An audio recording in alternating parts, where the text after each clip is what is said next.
여호와께서 해오리 바람으로 엘리야를 하늘로 올리고자 하실 때에 엘리야가 엘리사와 더불어 길갈에서 나가더니 엘리야가 엘리사에게 이르되 청하건대 너는 여기 머물라 여호와께서 나를 베델로 보내시느니라 하니 엘리사가 이르되 여호와께서 살아계심과 당신의 영혼이 살아있음을 두고 맹세하노니 내가 당신을 떠나지 아니하겠나이다 하는지라. 이에 두 사람이 베델로 내려가니 베델에 있는 선지자의 제자들이 엘리사에게로 나와 그에게 이르되 여호와께서 오늘 당신의 선생을 당신의 머리 위로 데려가실 줄을 아시나이까 하니 이르되 나도 또한 아노니 너희는 잠잠하라 하니라. 엘리야가 그에게 이르되 엘리사야 청하건대 너는 여기 머물라 여호와께서 나를 여리고로 보내시느니라. 엘리사가 이르되 여호와께서 살아계심과 당신의 영혼이 살아있음을 두고 맹세하노니 내가 당신을 떠나지 아니하겠나이다 하니라. 그들이 여리고에 이르매 여리고에 있는 선지자의 제자들이 엘리사에게 나와 이르되 여호와께서 오늘 당신의 선생을 당신의 머리 위로 데려가실 줄을 아시나이까 하니 엘리사가 이르되 나도 아노니 너희는 잠잠하라. 엘리야가 또 엘리사에게 이르되 청하건대 너는 여기 머물라 여호와께서 나를 요단으로 보내시느니라 하니 그가 이르되 여호와께서 살아계심과 당신의 영혼이 살아있음을 두고 맹세하노니 내가 당신을 떠나지 아니하겠나이다 하는지라. 이에 두 사람이 가니라. 선지자의 제자 50명이 가서 멀리 서서 바라보매 그 두 사람이 요단가에 서 있더니 엘리야가 겉옷을 가지고 말아 물을 치매 물이 이리저리 갈라지고 두 사람이 마른 땅 위로 건너더라. 건너매 엘리야가 엘리사에게 이르되 나를 내게서 데려감을 당하기 전에 내가 내게 어떻게 할지를 구하라. 엘리사가 이르되 당신의 성령이 하시는 역사가 갑절이나 내게 있게 하소서 하는지라. 아멘. 성경에는 죽지 않고 하나님의 나라로 그대로 올라갔던 두 사람이 있습니다. 그 두 사람이 누굽니까? 바로 에녹과 엘리야죠. 왜 이 두 사람은 죽지 않고 하나님의 나라로 그대로 올라갈 수 있는 축복을 경험했을까? 그러나 우리가 에녹과 엘리야를 통해서 우리가 분명하게 알 수는 없지만 두 가지 우리가 알 수 있는 사실이 뭐냐면 첫째는 그 에녹과 엘리야가 있던 시대는 극도로 불신앙적이고 타락한 시대였다는 겁니다. 또 하나는 뭐냐면 에녹과 엘리야가 조금 더 죄의 세력과 어울리거나 타협하는 인물들이 아니었다는 사실입니다. 성경의 엘리야는 우리와 성정이 같은 사람이었다. 다시 말하면 우리가 똑같은 인간이라는 것이죠. 그런데 우리가 확실히 기억해야 될 게 뭐냐면 에녹이나 엘리야가 산채로 하늘로 올라간 것이 그들의 어떤 공로 때문이 아니라는 것이죠. 그들이 무슨 많은 이적을 행해서 많은 일을 해서 하나님이 그 업적을 보고 데려가신 게 아니라는 겁니다. 정말 하나님이 그들을 통해서 우리에게 보여주고자 하신 것이 무엇이냐? 정말 우리가 분명히 다시 한번 깨달아야 될 아주 중요한 가치는 저는 이것이라고 생각합니다. 모든 세상의 사람들이 이 세상이 전부인 줄 알고 이 세상에서 행복하게 살려고 애를 쓰는데 진정한 가치는 바로 하나님 나라에 있다. 그것을 보여주기 위해서 샘플로 두 사람을 데려간 것이 아닐까 그렇게 생각을 해봅니다. 다시 말하면 하나님의 날이 있다는 거예요. 하나님의 날. 이것이 오늘 우리에게 첫 번째 주는 도전입니다. 하나님의 때가 있다. 하나님의 때. 이것은 달란트 비유와도 동일한 의미를 가집니다. 달란트 비유. 여러분, 달란트 비유가 우리에게 주는 도전이 뭡니까? 모든 것은 하나님이 우리에게 주신 것이다라는 거죠. 내가 내 능력으로 돈을 많이 벌고 내가 힘이 있어서 내가 잘해서 무언가를 얻고 이 세상에 누리고 사는 게 아니라 하나님이 내게 주신 달란트들이라는 거예요. 내게 주신 시간, 내게 주신 가치, 내게 주신 재능. 그래서 우리는 내 것이라고 주장하지 못합니다. 성경에도 보면 나중에 주인이 왔을 때 하인들이 다 보고를 하죠. 주인이 주신 걸로 내가 이렇게 일했습니다. 결국은 다 주인 것이라는 거죠. 주인이 나중에 거기에 대한 대가를 주지만 어쨌든 모든 것은 주인의 것이다라는 거예요. 여러분, 여기에 달란트뿐만이 아니라 재능뿐만이 아니라 우리의 시간도 인생도 전부가 다 하나님이 나에게 주신 것이다. 그러므로 사람이 지혜롭게 산다는 것은 내가 가진 것이 내 것이 아니라 하나님이 주신 것이다라는 마음을 가지고 사는 걸 말합니다. 모두가 다 마지막이 오는데 특별히 예수 믿는 사람은 우리에게 주신 삶의 분깃이 있고, 그리고 하나님이 내게 주신 달란트가 있고, 또 하나님은 내게 주신 것을 회개하러 오신다라는 것이죠. 회개하러 오신다. 계수하러 오신다. 우리는 이번 코로나 사태로 정말 내가 모은 돈이 진짜로 내 것인가라는 질문을 가지게 되었습니다. 왜냐하면 갑자기 팬데믹 현상으로 밖에 나가지도 못하고, 다른 나라를 여행하는 것도 여유롭지 못하고, 돈을 쓰는 것도 식당이 오픈이 돼야 마음껏 가서 먹겠는데 그러지도 못하고, 그러므로 인해서 과연 돈을 가지고 있는 가치라는 것이 무엇일까, 이런 생각을 우리가 다시 하게 되었습니다. 어제 신문을 보니까 복권을 사는 사람들의 퍼센티지도 40%나 줄었답니다. 아니, 돈 버는 일인데 사람들이 긁어서 돈을 많이 벌어야 되겠다는 생각을 가지고 계속 더 투자를 해야 되지 않습니까? 그런데 그 퍼센티지가 40%나 줄었대요. 저는 그 이유를 이렇게 생각합니다. 돈의 가치라는 게 뭔가 사람들이 다시 생각하게 되었다고 생각합니다. 결국 돈을 많이 벌어도 내가 쓸 수 있는 가치, 유용 가치가 있어야 돈인데, 쓰지 못하면 과연 돈이 돈으로서의 의미가 있느냐 하는 것이죠. 그러므로 우리에게 정말 가치 있는 것이 무엇일까? 오늘 이 원리를 오늘 본문에 적용해서 보면 엘리야는 세상을 떠날 줄 아는 사람이었다라는 겁니다.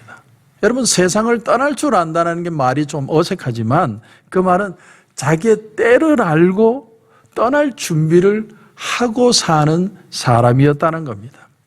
그래서 오늘 본문에 말하기를 여호와께서 나를 베델로 보내시느니라, 여호와께서 나를 여리고로 보내시느니라, 여호와께서 나를 요단으로 보내시느니라. 이 말들을 다 종합하면 무슨 뜻이냐면 여호와께서 나를 데려가신다는 거예요. 데려가신다. 오늘 본문에는 엘리야는 죽음을 경험하지 않고 11절에 보면 불수레와 불말들이 두 사람을 갈라놓고 엘리야가 회오리 바람으로 하늘로 올라가더라. 그런데 이 말은 다른 말로 하면 하나님이 데려가셨다는 거죠. 한마디로 세상과 이별하는 거예요. 세상과 이별할 날을 기억할 줄 아는 인생이 엘리야의 삶이었다라는 겁니다. 그러니까 오늘 이 엘리야를 통해서 우리가 첫 번째 얻는 교훈은 뭐냐면 하나님의 것, 하나님의 시간에 대한 인식이 필요하다는 거예요. 하나님의 때가 온다는 겁니다. 우리가 마냥 살고 내가 죽지 않고 영원히 살 것처럼 보여도 이 세상의 시간은 한계가 있고 정해진 것이고 하나님의 때가 있고 하나님 앞에 돌려드려야 될 때가 온다는 겁니다. 그것을 기억하고 그것을 아는 것이 하나님 앞에 겸손한 것이고 지혜로운 자의 삶이라는 겁니다. 우리가 이런 인생을 살 수 있을 때 하나님은 우리의 삶을 인도해 가시는 겁니다. 여호와는 나의 목자시니 내게 부족함이 없다는 게 뭡니까? 하나님을 따라간다는 거죠. 그러나 우리는 하나님을 앞서면 하나님의 인도하심을 받을 수 없습니다. 우리가 우리의 나를 안다는 건 하나님 뒤에 서겠다는 겁니다. 하나님을 따르는 삶. 저는 저와 여러분의 삶이 그런 삶이 되어야 될 줄로 분명히 믿습니다. 자, 그런데 그렇다면 시간이 내 시간도 아니고 하나님이 내게 정하신 시간이고 내게 살게 하신 몫이라고 한다면, 그렇다면 이제 이 땅을 그러면 어떻게 살아가야 할까? 내가 그 나라 갈 시간만 기다리고 그 나라 갈 것만 생각하고 살아가야 되느냐? 그렇지 않겠죠. 이 땅을 나는 계속 살아가야 됩니다. 그러면 이 땅을 어떻게 살아갈 것인가? 그것을 보여주는 것이 바로 엘리사의 반응입니다. 엘리야가 중요하다면 또 한 사람 엘리사가 중요한 인물로 나타납니다. 그 엘리사가 어떻게 하나님 앞에 부름을 받았습니까? 엘리사를 제자 삼기 전에 엘리야는 이 바알과 아세라 신을 섬기던 이 선지자 850인을 죽이고, 제사장과 선지자 850인을 죽이고, 이 엘리야가 기세가 등등해서 하나님을 찬양하고 이제 하나님의 나라가 올 줄 알았는데 이세벨이 어떻게 합니까? 이세벨이 내가 너를 반드시 죽이겠다. 그렇게 하고 나니까 그만 이 엘리야가 겁을 집어먹고 어디까지 도망을 갔냐면 브엘세바까지 도망을 갔죠. 그리고 로뎀나무 그늘 아래서 죽고자 했습니다. 그때 하나님이 까마귀를 통해 떡과 먹을 것을 주시고, 그리고 하나님의 산 호렙산으로 가죠. 거기서 불 속에서도 지진 속에서도 하나님의 음성이 큰 바람 속에도 들려오지 않다가 세미한 음성으로 하나님의 음성이 들려오죠. 그런데 그 하나님의 음성이 뭡니까? 세미한 음성으로 하나님 앞에 엘리야에게 들려온 세 가지 음성이 있는데 그 중에 하나가 뭐냐면 엘리사를 찾아가서 그를 너의 제자를 삼으라는 겁니다. 엘리사는 어떤 사람이냐? 12결이로 농사를 하던 사람입니다. 여러분, 한 결이는 소 2마리입니다. 그러니까 24마리의 소를 가지고 농사를 하는 아주 부농입니다. 부자입니다. 근데 엘리야가 그를 컨택하니까 바로 엘리사가 그를 따라갔죠. 근데 오늘 본문을 보면 엘리사는 모든 걸 버리고 엘리야를 따라가는데 엘리야는 하늘로 올라간다고 합니다. 내가 엘리야만 믿고 그를 따라서 그의 제자가 됐는데 엘리야는 가겠다는 거예요. 그래서 오늘 여러분 1절, 2절을 한번 보십시오. 여호와께서 해오리 바람으로 엘리야를 하늘로 올리고자 하실 때에 엘리야가 엘리사와 더불어 길갈에서 나가더니 엘리야가 엘리사에게 이르되 청하건대 너는 여기 머물라 여호와께서 나를 베델로 보내시느니라 하니 엘리사가 이르되 여호와께서 살아계신과 당신의 영혼이 살아있음을 두고 맹세하노니 내가 당신을 떠나지 아니하겠나이다 하는지라. 이에 두 사람이 베델로 내려가니. 엘리야는 하나님이 아주 특별한 방법으로 자신을 하늘로 들려 올려갈 것을 알았던 것 같아요. 그래서 미리 엘리사를 두고 혼자서 하나님 앞으로 가기 위해서 준비를 하고 있습니다. 그런데 엘리사는 어떤 일이 일어나도 엘리야를 떠나지 않겠다고 끝까지 쫓아옵니다. 엘리사가 왜 엘리야를 이렇게 끝까지 쫓아오느냐?